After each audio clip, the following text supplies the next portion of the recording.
રામ નારાયણ રામ. ધ્યાન મેડિટેશન કરવાની સાચી રીત શું છે? ધ્યાન એ એક ધ્વનિ ઉર્જા છે, આધ્યાત્મિક વિજ્ઞાન છે. હવે જુઓ કે જ્યારે કોઈ ગામ કે શહેરમાં સંગીત કાર્યક્રમ થાય છે, જ્યાં જાણીતા ગાયક જેમ કે કુમાર શાનુ, લતા મંગેશકર જેવી હસ્તીઓ આવે છે, તેમને લાખો કરોડો રૂપિયા ખર્ચ કરીને લાવવામાં આવે છે. આવા કાર્યક્રમોમાં લાખો લોકો શાંતિથી બેઠા રહીને સંગીત સાંભળે છે. વિચાર કરો, લોકો કેવી રીતે શાંતિથી બેઠા રહે છે અને કોઈ પણ અવ્યવસ્થા વિના ગીત સાંભળે છે. કોઈ કોઈને તકલીફ આપતું નથી, દરેક શાંતિથી સાંભળે છે. તો એવું શું છે જેમાં એટલી શાંતિ છે? શું એવી દવા છે કે જે લાખો લોકોને એકસાથે શાંતિથી બેસાડી શકે? બધા મંત્રમુગ્ધ થાય છે. કોઈ કોઈની પાસે કંઈ હિનવે નહીં, કોઈને પીડા આપતું નથી. આ ગીત, આ તો અવાજની ઉર્જા, સાઉન્ડ એનર્જી છે. દરેક માણસની અંદર 50,000 કરોડ આત્માઓ છે, મન છે, આત્મા છે. આપણે આપણા મનના રાજા છીએ. તો આ જે 50,000 કરોડ આત્માઓ છે, એના રાજા હું છું અને તેમને ખવડાવવાની જવાબદારી મારી છે. જો પૃથ્વી પર કોઈ સાચો રાજા છે, તો તેનું કામ એ છે કે પૃથ્વી પર કોઈ ભૂખ્યો ન રહે. માતા પિતા પણ એ જ જુએ છે કે તેમનું બાળક ભૂખ્યું ન રહે.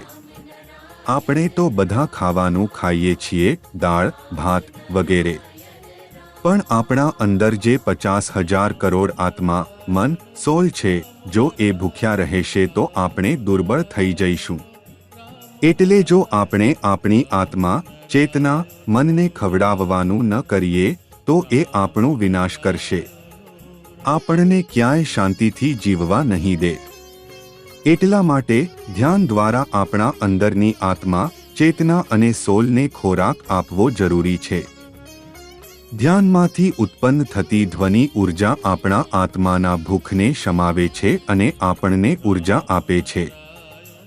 ધ્યાનથી આપણું શરીર મજબૂત બને છે, જીવન મળે છે અને વિચારશક્તિ, સમજશક્તિ વિકસે છે.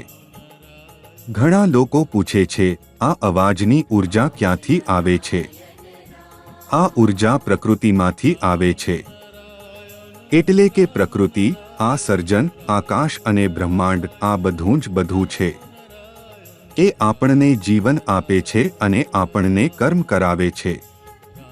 જ્યારે તમે ધ્યાન માટે બેસો, ત્યારે માત્ર એક શાંત સ્થાન પર બેસો અને રામ નારાયણ રામ નામનો જાપ કરો અને ધ્યાન લગાવો.